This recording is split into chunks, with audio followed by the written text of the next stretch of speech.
अब फिर लौकिक संबंधी लौकिक पति को उल्टा पाठ पढ़ाने लगे। व्यापार इकट्ठा होने के कारण बड़े भाइयों का छोटों पर बहुत प्रभाव था, अतः मेरा पति उनकी बात मानने पर मजबूर हो जाता था।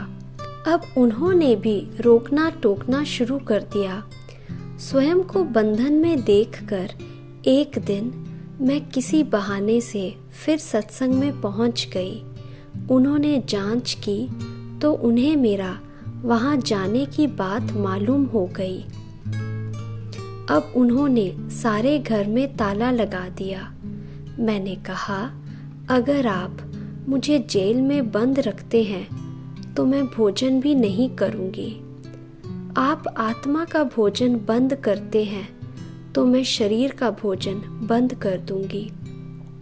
शरीर छूट जाएगा तो मैं प्रभु के पास चली जाऊंगी।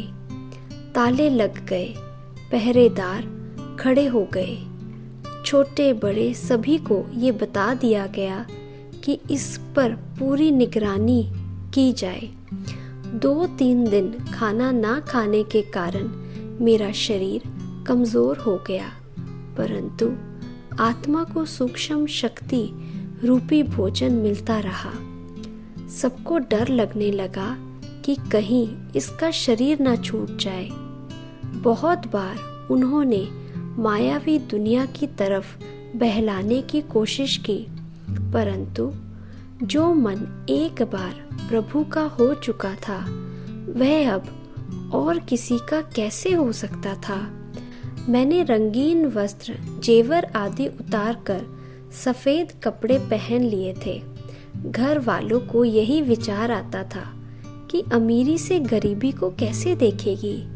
वह सोचते थे कि यह स्वयं ही ठीक हो जाएगी। इधर रात दिन ऐसे सितम सह रही थी, उधर प्रभु कृपा से साक्षात्कार होने लगे।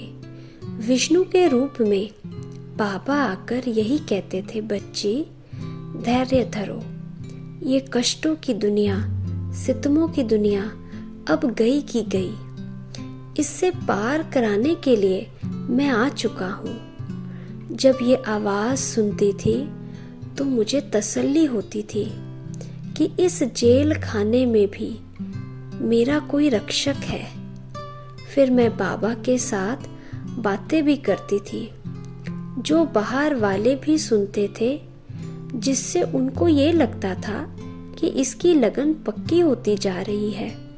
परंतु वह सब तो इतने सहानुभूतिहीन थे कि उन्होंने बहुत ही निर्दयता पूर्वक व्यवहार किया। मेरी एक भी बात नहीं मानी। मन में यही आता था कि आखिर इस जेल खाने में कब तक रहूंगी, अब इससे कैसे छूटूं।